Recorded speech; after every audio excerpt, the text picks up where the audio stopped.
Right. So I'm Matthew Schultz. I'm journalist at the Institute of Community Directors Australia, which educates and informs not-for-profits across Australia. We're based at our community house in Naarm, also known as North Melbourne. So welcome to the Not-for-Profit Agenda. I'll begin the show by acknowledging the Wurundjeri people of the Kulin Nation as the traditional owners of the land we're on today. I pay my respects to their elders, past and present, and I'd like to extend this respect to the traditional owners of the lands that you're joining us from today, wherever that may be. Sovereignty was never ceded, and this is and always will be Aboriginal land, and more on that later. So tell us on the chat where you hail from, including the Indigenous land that you're on, and mention what you or your organisation does. And feel free to use the chat to connect with others. So please keep your cameras on, at least for the start, obviously switching off if you're eating lunch, napping, or need to take a call. And it's great to see so many people have tuned in today. We've got nearly 1,000 people registered, and we've pulled together a show with some of the sector's most influential people. A special welcome to Community Directors members here today, and the hundreds of other sector, government and authority leaders who've dialed in. The Not-for-Profit Agenda is part of Community Directors' mission to get you across the important issues. A reminder that we'll send you a recording and the slides with associated links after the show. So, what is on the agenda? So we've got a slide here with a bit of a rundown of who's in it. Shortly, we'll be speaking live with Sarah Witty, the federal Labor MP who knocked former Greens leader Adam Bandt from the seat of Melbourne after 15 years. No one really expected that. Sarah, hopefully, is standing by. And after that, we'll have several exclusive video reports from the talent which we've listed here. We've got, a pollster, we've got professors, we've got ministers, we've got media royalty, we've got Indigenous leaders, we've got our own executive director, productivity commissioner, and a chief of VCOS. So that's plenty to work on. Now, let me just check with Lockie whether we've got Sarah Witty standing by. If we do have Sarah standing by, would you be able to raise your hand? I haven't been able to locate Sarah just yet. Righto. Now, look, if we're still waiting for Sarah to join us, we could... Oh, yes, we do. There she is. Hello. I think she just needs to unmute. Oh, I was unable to unmute before when you were talking, so now I can. Hello. We can blame Lockie for that. So look, thank you for joining us. Just to give you a little bit of an intro, Sarah Witty was elected at the federal election this May in a blitz. She'll feel right at home in this crowd, having run a couple of not-for-profits and having expressed a range of progressive views in her maiden speech. We'll let her explain more about that, but you'd be interested to know that before entering Parliament, Sarah led the Nappy Collective, which distributes 2 million nappies each year to families facing disadvantage. As the Chief Executive, she helped the organisation rebuild, expand its national volunteer network and achieve financial stability. Obviously, we're hoping that Sarah's entry into the federal Parliament will increase support for not-for-profits in the nation's capital, and we're hoping that we'll have time for questions. So drop them in the chat, and if you like the kind of questions that are being dropped in there, please give your favourite emoji like to them.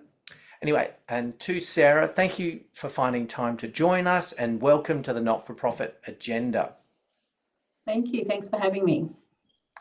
Now, interestingly, your path to becoming a politician seems to be a bit of a winding road. Tell us a little bit about some of the jobs that you did before you got behind the desk that you're on now.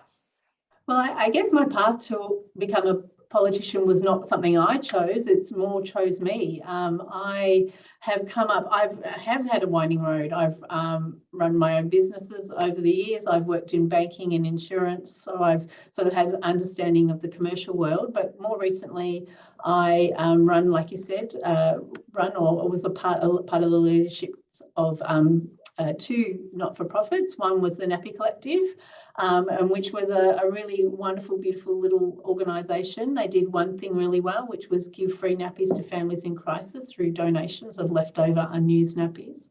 And also I raised money for social and affordable housing with an organisation called Homes for Homes, in which I helped, was a part of the team that raised a pipeline of over $110 million for social and affordable housing. So both things I'm very proud of.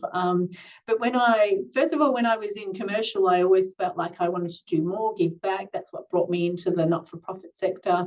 And then I realised through those two roles, started coming into contact with government and some of the work that they did, governments do.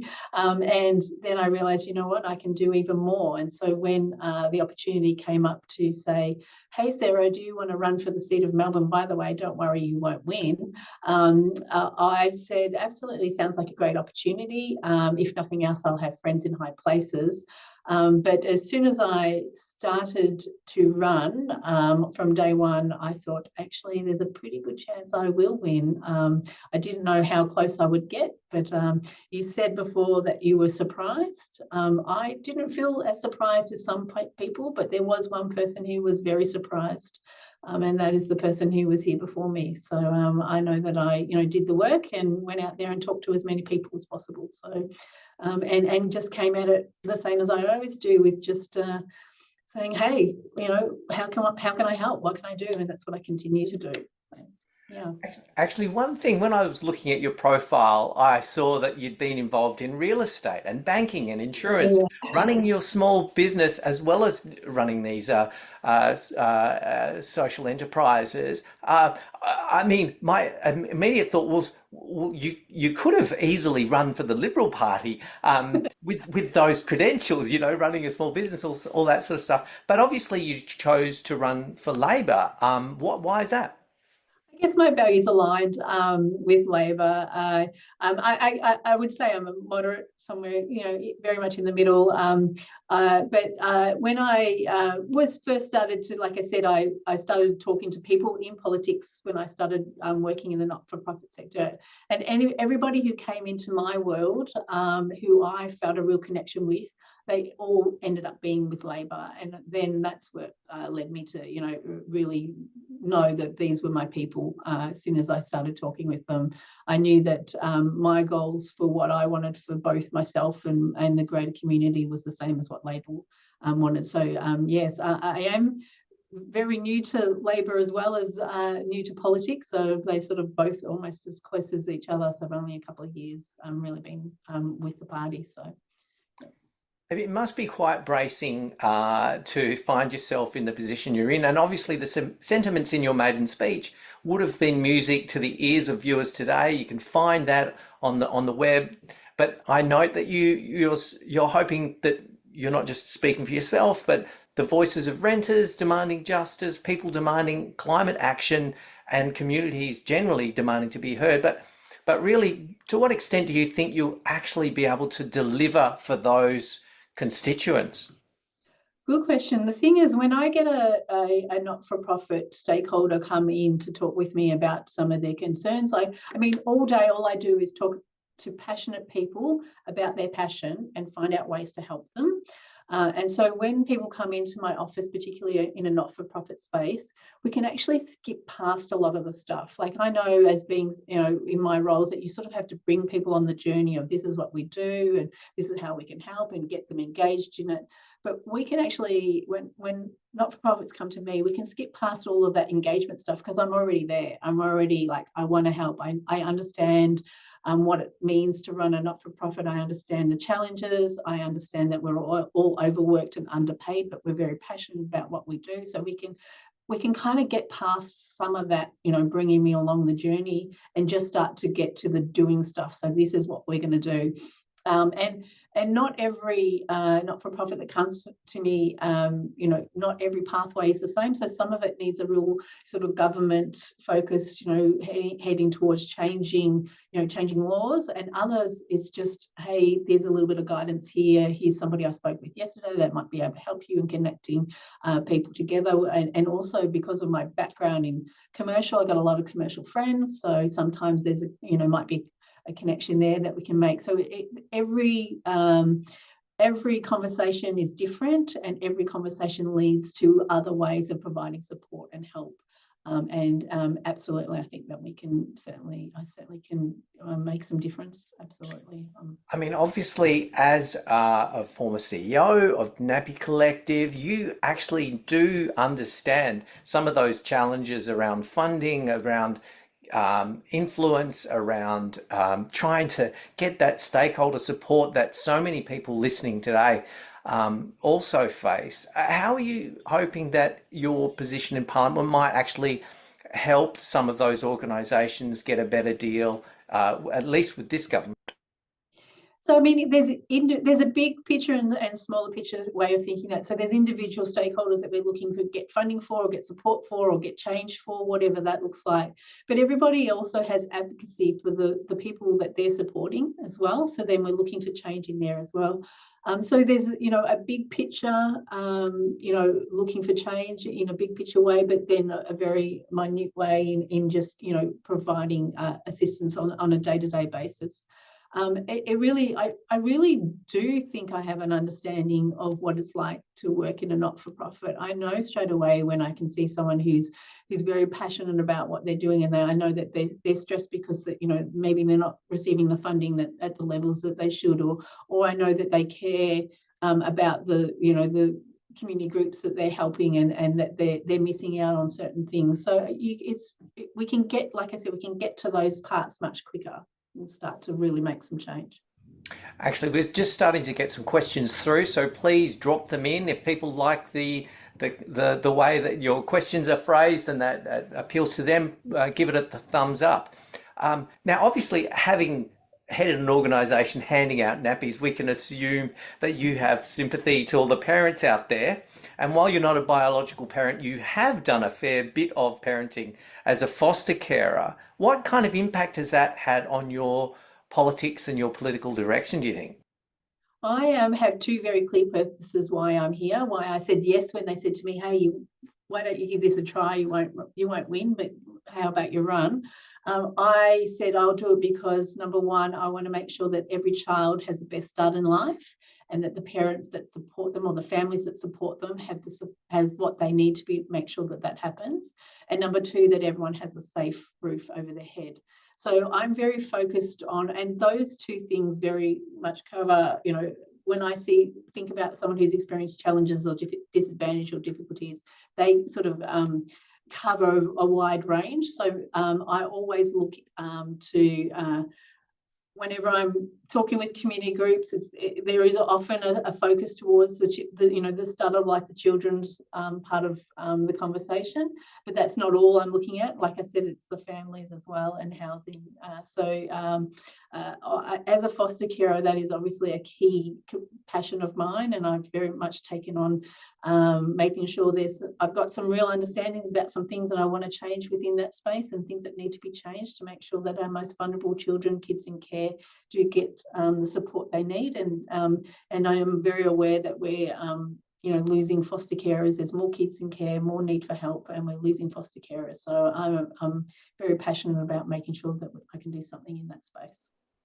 And also, housing obviously is a big issue for you and for everyone as well. I note that you were previously involved in Homes for Homes, which I understand is connected to the big issue, and helped raise all that money. That's great. But I wonder whether you actually think that Australia's housing problems are actually solvable. I mean, I spoke to an economist last week, Richard Dennis from the Australia Institute, and he thinks that the current policy setup is actually designed to keep prices up and not to boost affordability. I'm just wondering what your response to that.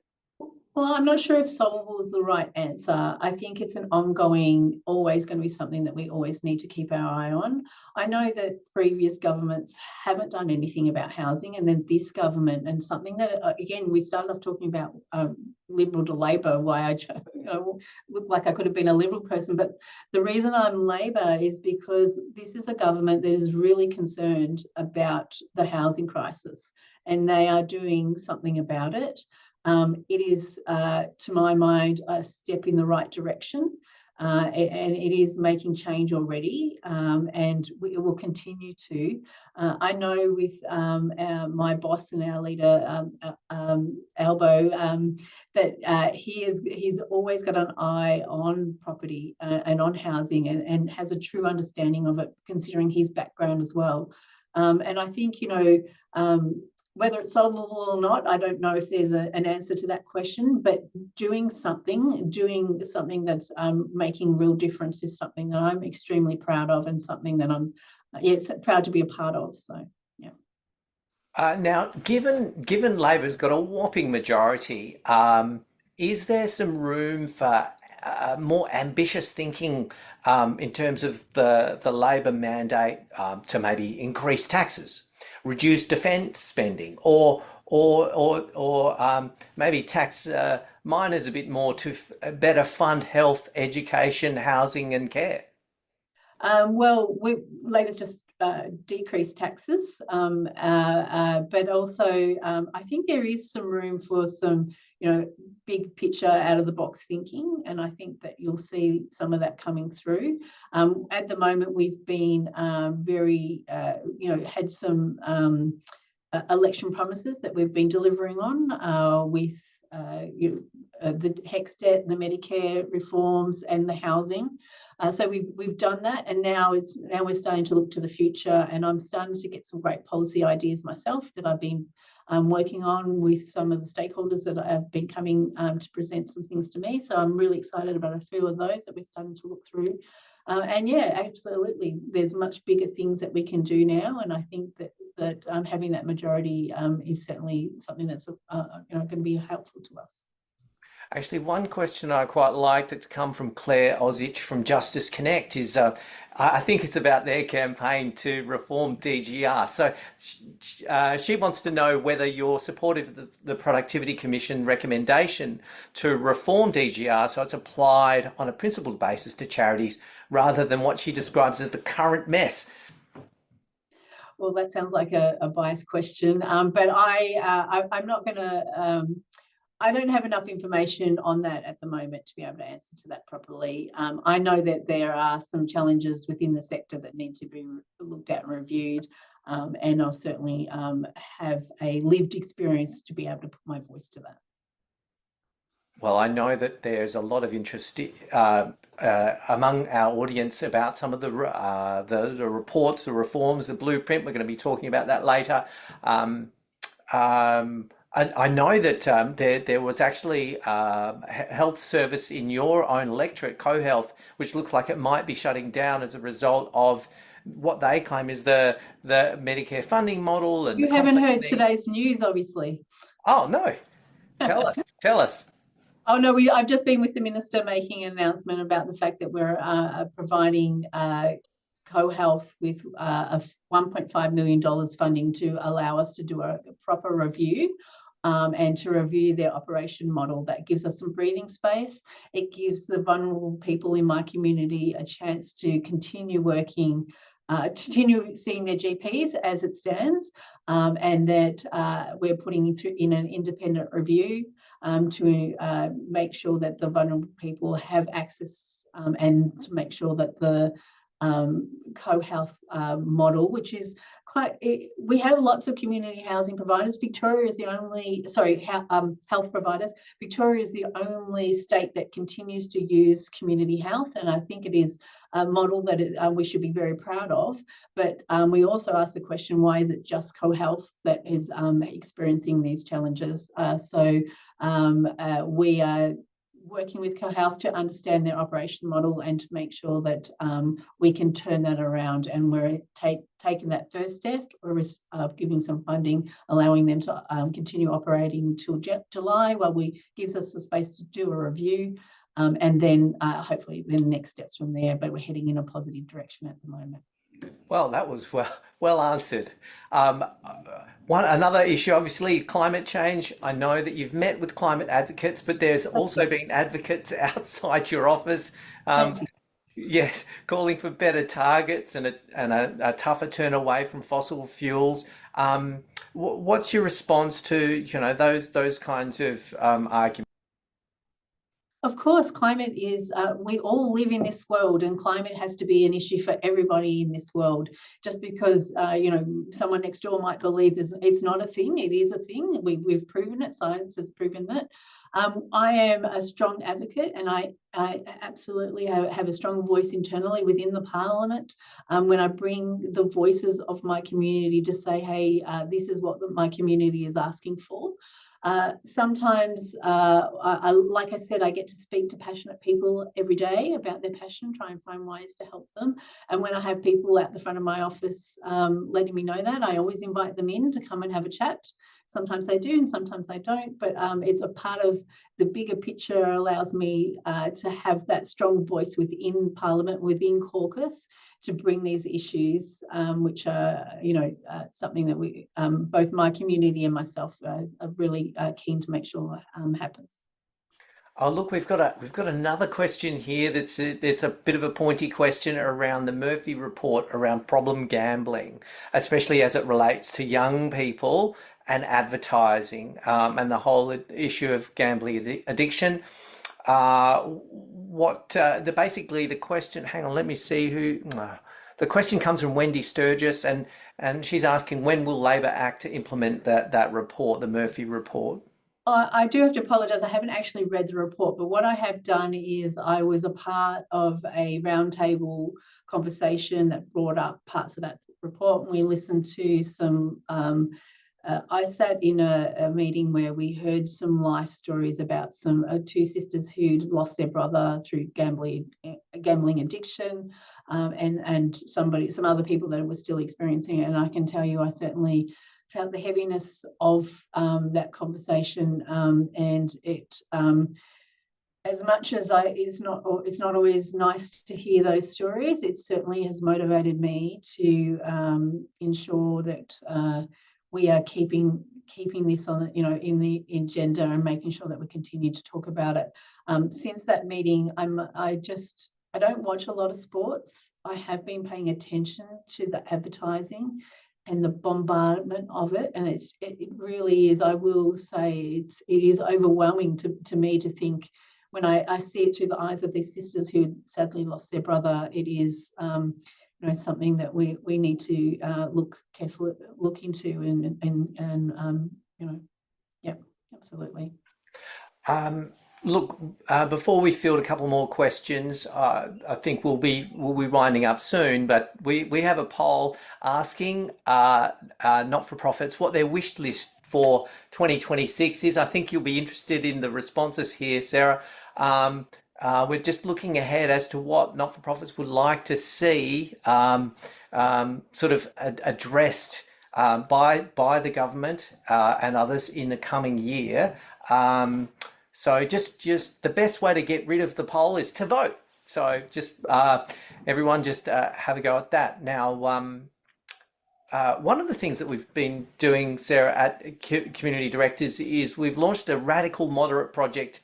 There's some more details about that later, but it's aiming to sort of reduce the temperature of some of the debates. And I'm just wondering whether you think, I know you've commented about some of the protests in Melbourne, the neo-Nazis, anti-immigration extremists marching through the streets. Now, obviously there's a right to protest, a right to free speech, but where do you think that sort of line of reasonable argument should lie for us? Look, I don't want to make a comment to there's absolutely a right to protest, right for free speech. What I've spoken out against, and what I don't want to see in Melbourne, is to see the aggression that has come and the violence from other parts of the world brought into my city, into our city, that is not okay. I think that for people to feel moved enough to get out and want to do a protest and let people know about the causes that they're doing. Absolutely, I fully encourage that and love to see people doing that. But when it crosses over into violence, that there is no place for that. Gosh, there's a few great questions that are being dropped in here. Maybe we should pass them on to your office. Let me see. Oh, gee, hard to choose here. There's one here from Jan Matthew who wants to know when Labor will implement all of the 222 recommendations of the Disability Royal Commission. Well, I am not in the place to answer that question. I don't know what the 22 bits are, and I would direct that to the some of the ministers. Okay. What about this one? These are good.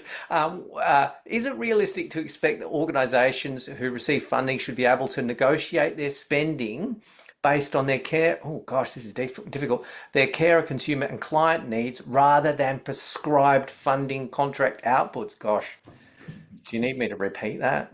No, I get it, because I had to deal with that when I was the CEO. So as the person who's running the organisation, what needs to be funded. And what gets me really angry is when funding comes through and says you have to do this and you're not allowed to do that. So I can't do this without that. So I can't do this front end thing without having administration support, whatever that is. And if I've been told I'm only going to fund that, I don't agree with that. I think that the people that are running the organisation are best placed to know what is needed. People that are in forefront, best placed to know what is needed and where the funding should be spent. So I think does that answer the question? As well as you could do in that short time. Look, finally, we're going to wind up in a second, but obviously many of the advocates here are just getting going with some of their questions, and they obviously want a better deal for their missions and projects. And so have you got some suggestions for them about how they might go about influencing you, some of the other MPs, representatives in Parliament?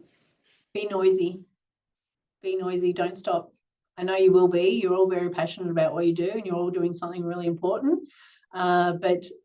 Just keep annoying us. Keep telling us what you need and how you can get it. And if you hear a no, don't accept it.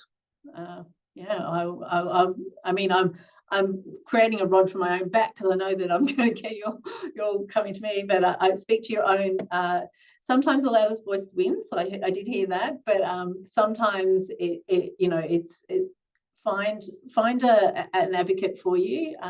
If your local MP is not helping you out, then maybe have a look at everybody's maiden speeches. See what you're doing aligns with them, and maybe they'll there's more than one path. I always have a plan B, C and D, which I certainly did when I was dealing with co-health, and what I certainly did when I was asked to run. I always have more than one thing going at once. So do them all, and you'll get there. That's great advice, and it's a great place for us to wind up. So thank you very much, Sarah, for all your time, your great insights, and also for creating a whole raft of new people to contact your office. We'll try and pass on some of those questions to your office. We'll maybe compile them and send them on, and you can just have a look and consider which ones you can respond to. We'd love you to stay and find out the results of the poll and check out the several video reports we're about to show. But we also realise you've got a lot on, so you'll get the recording, so you can always catch up later. But everyone, please give Sarah a round of virtual applause. Thank you. Thank you very much, Sarah. Now, as promised, we have got a series of short video interviews from sector leaders and experts to give you a sense of the big news and issues in the sector. If we're missing anything, email us at media@ourcommunity.com.au. Now, first up, I should just warn you, ask you to bear with some of the sound quality of some of the videos. Most were shot at conferences by me, so there's the occasional background chatter and noise, so don't adjust your computer. Now, first up we have Kos Samaras, who's a pollster from the Redbridge group. You've probably heard of him. After we've just heard from Sarah, it makes sense that this first report comes from him. He was among presenters at the Victorian Council of Social Service Community Summit recently. More about that later, but he told us just before taking the stage that in a world of divisions, community organisations are trusted, well-connected, and the best way for politicians to reach voters. Let's have a look at that one. If we look around the Western world in particular, the one constant theme that we're seeing is a group of citizens being economically stressed, struggling to survive. That is no different in this country. And what that is doing is it's fueling a lot of political volatility. So our message to governments are that if you really want to send a very strong signal that you are in the business of not just national reform, fixing the big problems, but also taking care of issues on a weekly and daily basis, you need to be aligning with organisations in this sector. And that's fundamentally, I think, the change that has occurred probably since the pandemic. Basically, there's a perception that governments are aligned with the corporate sector, which many Australians, particularly those who are fueling the volatile political environment at the moment, feel that the major political system is not in the business of taking care of their needs, but in the business of taking care of the needs of those with power. And that is fundamentally the problem. Our recent survey that we published with the Financial Review, 42% of Gen Z women are planning to vote for the Greens. The growth of the Green vote and the other vote amongst younger Australians is massive as a result of what we've been talking about. We asked Australians as to who do they trust in terms of institutions and government bodies and corporates. Right at the top are non-for-profits. And then, below that would be health practitioners, and below that will be teachers and nurses and so on and so on. You go down to the bottom and it's corporate Australia, it's the multinationals, it's governments, and so on. So if I was in politics right now and I was thinking about how I get re-elected, I would be doing everything in my power to align my brand and my values with the non-for-profit sector. My advice to any organisation would be that if you're walking through the door to talk to any politician, be aware that you're walking through that door representing a group of people that politician suddenly has a problem with. Wow. Well, I think that Kos kind of summed it up. And after what Sarah's invitation to make some noise, I think if combined with Kos, I think you've got a bit of an idea about the way that you should be approaching your organisation's mission. You can read a more detailed summary about Samaras's views on the Community Advocate. We'll share that report in the post-event mail.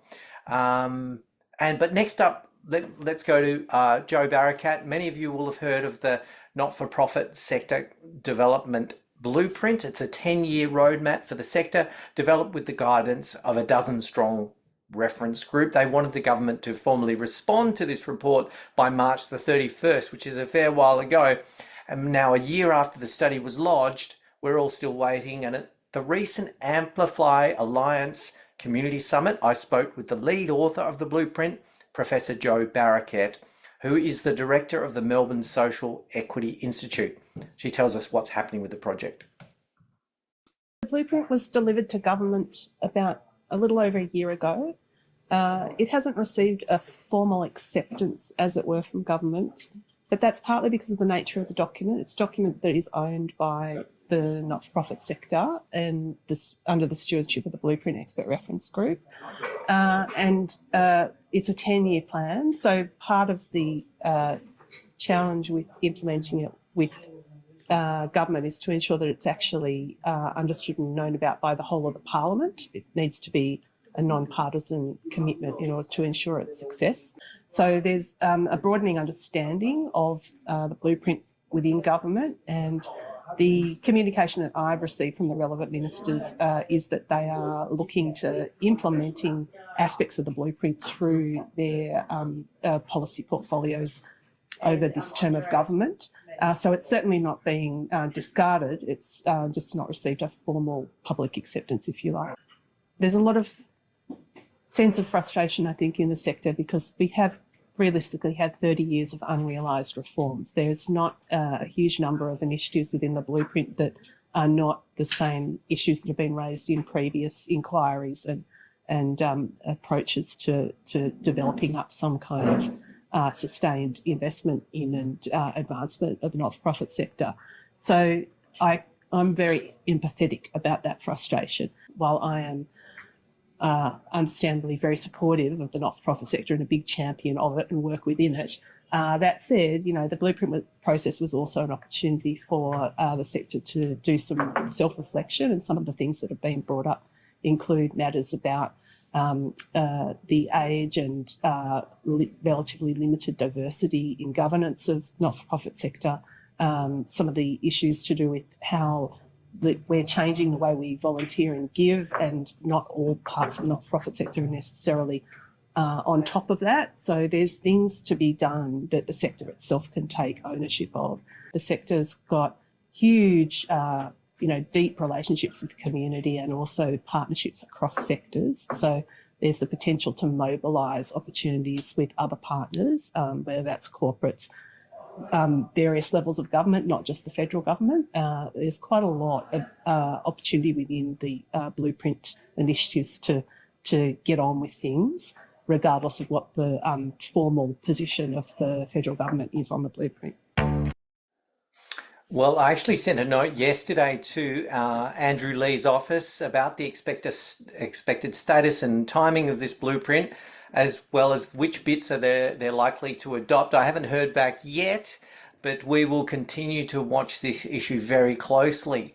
Now, talking about ministers, the Social Security Minister Tanya Plibersek delivered the keynote address at the recent Amplify Alliance National Not-for-Profit Summit in Melbourne, and she mentioned that the government is working through and adopting a range of recommendations from the blueprint.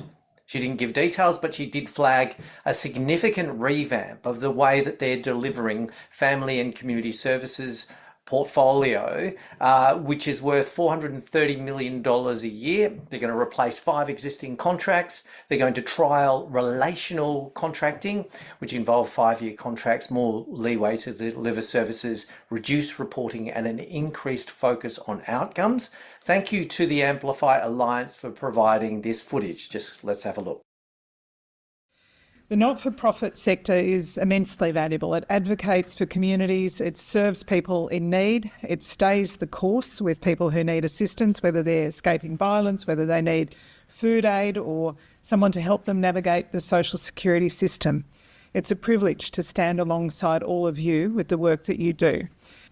But it is structural change that is needed to prevent injustice in the first place. And as a government, we are accountable for changing laws and systems to deliver social justice, and we welcome your advice when we're doing that. First, we want to ensure that parents and caregivers are empowered to raise healthy and resilient children who have positive and safe relationships with others.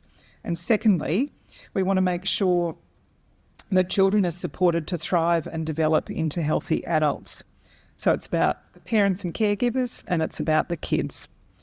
We'll deliver these programs through 3 streams. The first stream will support national programs and information services, making sure that families have access to trusted advice and resources no matter where they live. The second stream will focus on prevention and early intervention, helping families before challenges become crises. And the third stream will be for providers of intensive family supports for those who need more targeted and wraparound help. We'll also use this as an opportunity to do things differently and better. That means trialling relational contracting, moving to longer 5-year contracts, and streamlining reporting requirements so that you spend less time on paperwork and more time supporting families and children. We'll also invest in more Aboriginal community-controlled organisations, especially in areas with high First Nations populations, because we know that culturally safe community-led services deliver better outcomes. I'll begin consultation in the next few weeks on the details of this program redesign. You have made the case clearly and consistently. We've listened, and we really want to use this opportunity to get that right. This is your win, and together we really want to make sure this reform delivers the support that families and communities really deserve. Well, that sounds very promising and will appeal to the many advocates out there calling for less red tape, more funding sustainability and more flexibility with outcomes reporting. In the post-show mail, we've got a detailed report, links to the Minister's full speech and a reaction from one of the country's preeminent community contracting experts, Mark Considine. Well, this seems like an appropriate time to see the results of our earlier poll, if we've got that available. That's going to help guide our interests at community directors and certainly our news team. Let's see here. Oh, that's interesting. Yes. Greater certainty in, I think that's the winner, greater certainty in government funding concessions and regulations. And that does make a lot of sense. So we'll keep an eye on all of those issues. Actually, those issues were originally generated by the Community Council for Australia before the previous election, and I think many of those issues are still front of mind. Now, our next video, we spoke to Ray Martin, because each year the Institute of Community Directors Australia hosts the Joan Kirner Social Justice Oration. It's a landmark speech from a prominent advocate, and this year's address was given by media legend Ray Martin, who you may or may not know has Indigenous heritage on his great-great-grandmother's side. He says it's time to face up to the true horror of colonisation and to push through the excuses. We spoke to him right after a speech full of powerful anecdotes and stories from a man who has quizzed every living PM, won 5 gold Logies and been in the journalism biz for 6 decades. He's still asking the questions. So let's have a look at that. And if you have someone's foot on your throat for 250 years, if you're always herded into the rubbish dumps of towns, if you're always the ones who are singled out and forgotten, at hospitals and at shops and etc., then you lose your drive. And don't be surprised if PTSD affects them. And it does. I mean, after all the violence and the devastation and the degradation and the division that Aboriginal people have suffered, they live with. I said it's almost like their dream time, one of the dream time stories. 250 years will do that. And it becomes part of who you are. It becomes part of your culture. You always expect you're going to be targeted. You always expect you're going to be forgotten, etc., etc. So I think that we don't realise that. We tend to think, well, hang on, that happened a long time ago. I didn't do it. Let's move on. It's very hard to move on when your mothers and your grandmothers and your great-grandmothers have all said, this is what happened. They came and they massacred. They came and they beat us up. They came and they kicked us out. That's what happened. I mean, I don't believe it happened in my country, but it happened. So we have to do something. But it's not for want of trying. As I said, it's going to be very expensive. The Canadians are giving tens of billions of dollars to their First Nations people in recompense and trying to recover from the same sort of treatment they gave their First Nations as we've done here. So it's expensive. We're spending $300 billion on submarines, so we can actually do that. And we can spend money to make a difference. The line that the Sir William Dean, the former Governor General, said that the Aboriginal problem is the festering sore of Australian society. It is. I mean, it's one of these things. We're a great country. We're a beaut country. And yet we allow this to go on. We allow that sort of social injustice to happen amongst our people. And, I was involved in the walk across the bridge in Sydney. And 250,000 people, ordinary, mainly white fellas, walked across that bridge. So indicating we'd like to see something done. No one's happy about the lot in life that Aboriginal people have as the sickest and poorest and most suicidal and most jailed, etc. But what do they do? Well, I think it's time to simply say, as Fred said, let's do something. It's no good saying it's too hard. Politicians have said it's too hard and nothing's been done. The most common thing you get from prime ministers when you look at their memoirs is they'll talk about all the wonderful things they've done. Almost without exception, they say, my great failure was the Aboriginal problem. We didn't close the gap. They say it every time. well, go and bloody do something about it. Don't tell me your elbow's there now. He knows what the problem is. He tried it with the voice. He knows that we need to do something. It's no good saying it's too hard. Meanwhile, generations of Aboriginal kids are dying, or else they're just not getting an opportunity. There's no social justice. So I think that's it.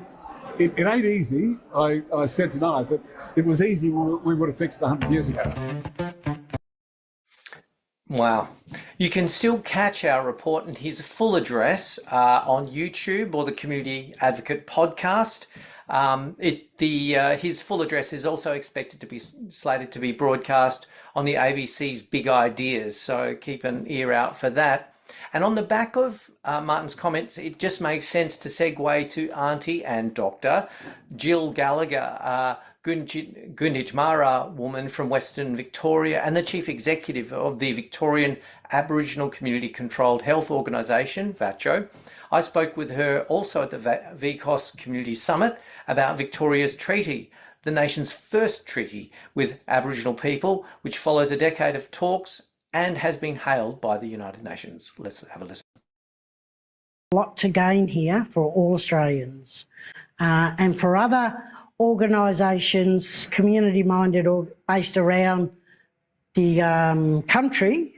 Get on board, pressure your politicians and pressure the Commonwealth. We really need a strong, powerful voice here. And as a collective, Aboriginal, non-Aboriginal, other cultures that now call Australia home, we can come together as a collective. What treaty does for us as First Peoples of this state, it empowers us. It actually says to the rest of the world that we are the First Peoples, and government acknowledge that, and government are proud of that. And it actually buys us a seat at the table, which can influence and have a little bit of power. Not a lot, by the way. There's not a lot of power in the treaty bill, but it's enough to actually have a voice on matters that relate to us. Some of the rhetoric that we hear around treaties is divisive. Why should we treat Aboriginal people any different than we treat non-Aboriginal people or migrants? The current mechanisms that we have here in Australia now, state and federal and local governments, that's all on stolen land. And they got it for nothing, by the way. But, we're not here to say we want that land back, because that's not practical. That's not going to happen. But what we want to be able to say is that we are the First People, and we want you to recognise that, and we welcome other cultures into this country. We welcome them here to our lands, and they need to be respected. That's what treaty's about. It's not divisive. If anything, it's inclusive. Well, everyone, you've got your homework. And also, I just love speaking to some of the great advocates in our sector. Now, look, in an era of deep division where extreme views are dominating the discussion, what does it take to lead with both courage and conviction? One of the projects we've been working on at Community Directors has been a hard slog, but shows the way that not-for-profit leaders can steer in this tricky environment. Our Executive Director, Adele Stowe-Lindner, explains why great leadership starts with listening, even when you don't like what you're hearing. So, introducing the Radical Moderate. Now, let's just have a quick listen to that. The Radical Moderate project is a compilation of 20 articles with experts from different backgrounds responding to the question of what is this thing called the Radical Moderate? Does it mean I have to sit on the fence? Does it mean I have to have no opinions? I am from a not-for-profit sector. I am trying to deal with the world's stickiest problems, and the Radical Moderate will give people from all different areas of influence some insight into what it might mean to be able to hold two truths at the same time, to embrace complexity and nuance rather than be afraid of it. We understand for not-for-profit leaders that it's very difficult to get to a point where everyone feels comfortable piping up when they disagree and also asking questions which may not be in the list of permissible questions. So we took it upon ourselves to experiment and to bring together 20 different thought leaders who might be able to give some insight into not-for-profit leaders on how they might do that in the boardroom. We invite every not-for-profit leader to look through the publication, look at the topics and the tags that might speak to you, whether it's leadership or governance or polarisation or plurality, and read 2 or 3 articles to yourself. Think about what makes you uncomfortable and think about one action that you could take to take that idea of radical moderate and make it your own. Of course, we'll send you links to the section of our site where all of those commentaries and help sheets live. You can also download a full PDF version of the entire report. Now, many of you out there are involved in the huge care sector, which comprises 12% of the workforce and growing, and will be interested in this next report. The Productivity Commission is conducting an inquiry, which is due next month, about how it can improve that sector. And not surprisingly, the interim report reveals the government is under a great deal of pressure to raise standards without costs blowing out. And that was among the reports considered at the recent federal roundtables. I spoke with Commissioner Alison Roberts about the early findings and how we're supposed to create a more cohesive system. Let's have a listen. Ask was to look across the care sector, so everything from early childhood education and care through to aged care and everything that comes in between. And so where we ended up focusing in the 3 reform areas are where there are silos, so the intersections between parts of the care system. And so through consultation with people working in the sector, with government organisations and community members, we've also identified where we think the focus is best placed, at least as a starting point. So we were tasked with coming up with practical and implementable reforms. And so the areas that we've identified are across 3 areas. The first is around ensuring there's greater regulatory alignment so that there's a greater coherence across the care sector. So between, in the first instance, we say aged care, veterans care and disability, because there's a lot of crossover and duplication there. And we know that that will make things more efficient for workers, for providers, and more importantly, increase quality and access for people who use care or need care. The second area of reform is around what we call collaborative commissioning, which you mentioned. And that is really a place-based approach to identifying the needs of the community, to working together across different parts of the health system in the first instance, to better plan and deliver services that meet the needs of that community. Also, importantly, working together with Aboriginal and Torres Strait Islander communities and organisations who are both delivering services but also receiving services in those regions. And then the third area is a really important one around a framework for investing in prevention. We know that Australia, compared to other OECD nations, doesn't invest enough in prevention, and we also don't have great coordination between the activities across different portfolios, if you like. So where an investment in something like housing might pay dividends in relation to health outcomes for people, we're not very good in our budgeting systems at realising the gains that are delivered by one portfolio area into another. And so we think there should be a system that actually recognises those benefits of investing earlier, investing in evidence-based initiatives that deliver better outcomes, but being able to realise them across different parts of both the economy, but more importantly, across different parts of people's lives. Well, I probably don't need to explain to this audience about the problems with confusion across portfolios, duplication, or the benefits of collaboration and prevention.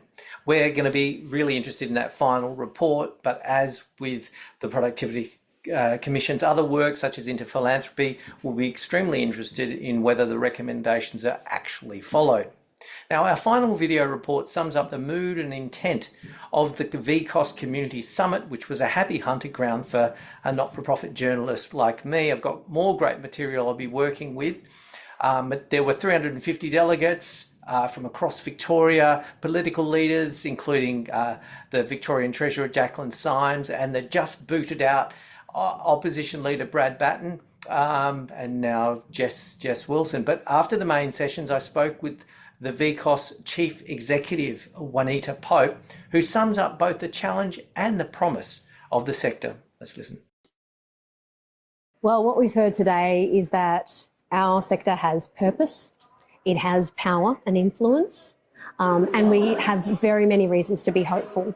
We can be bold, we should be confident in presenting our ideas to government and to political parties who would like to be government next term. And what we've heard as well is that the importance of our stories is vital. The stories of lived experience, the stories of people doing it tough, and the stories of the frontline workers that are helping people every single day who are struggling to put food on the table, trying to exit safely from situations of family violence. These are powerful stories, and we are the conduit from those stories into the halls of power in government and in politics. Another thing we've heard is that data is really vitally important. And so the evidence that we provide in terms of economic data, data about our services, but also data in the form of stories is really going to be very powerful. I hope that people come away from today feeling hopeful, feeling a sense of connection to a really big and important story that we're telling here in Victoria about social and community services and the underlying social issues that we represent and care about. So I'm hoping that people come away from today feeling like they have influence, they have stories to tell, they have an important part to play in the public conversation in the lead up to next year's election. And look, if Kos Samaras is right, not-for-profits might find that now is the prime time to get active with their state and federal MPs. Obviously, community directors have lots of great advice on that, including training, so be sure to receive our mail-outs. Just quickly, we're running out of time, but speaking of resources, the main business of the Community Directors Media Unit is producing these free publications, including the weekly Community Advocate and the monthly Community Directors Intelligence. You can sign up. We'll also be sending these afterwards, so if you miss this, don't worry. Just in terms of the Community Advocate, our editor there, Nico Place, has just sent his 20th edition of the newsletter, and I asked him about his favourite yarns. Here are some of them. You can just see that next slide if you're able to, Lockie, switch to that. So you can use your QR code or you can have a look after the event, but you can see that there's two stories there about the rapid take-up of artificial intelligence and a piece that's got people talking about a donations platform, Charitable with no E. Some people are questioning that business model. Now, also you can have a quick look at the Community Directors Intelligence. These are recent issues.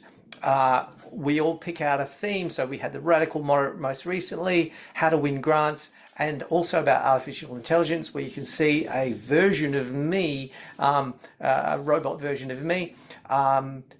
You can subscribe to all of these newsletters. They're free. Also, we have an active social media, several platforms. You can keep in touch with us on that. Now, I'll just winding up now, just to thank you, Lockie, so much for the technical support. There is no way I'd be able to do this without you. So anyway, everyone else, I hope you enjoyed the not-for-profit agenda. Scan the QR code for a quick survey to tell us how we can make this program better. The post-event email will also include links, how to watch a replay. You'll get a copy of these slides. Thank you so much for finding time to watch us. The not-for-profit agenda will be broadcast again early next year, and we'll be keeping an eye on how well governments and funders are living up to their promises. Until then, thanks for joining and keep reading our newsletters.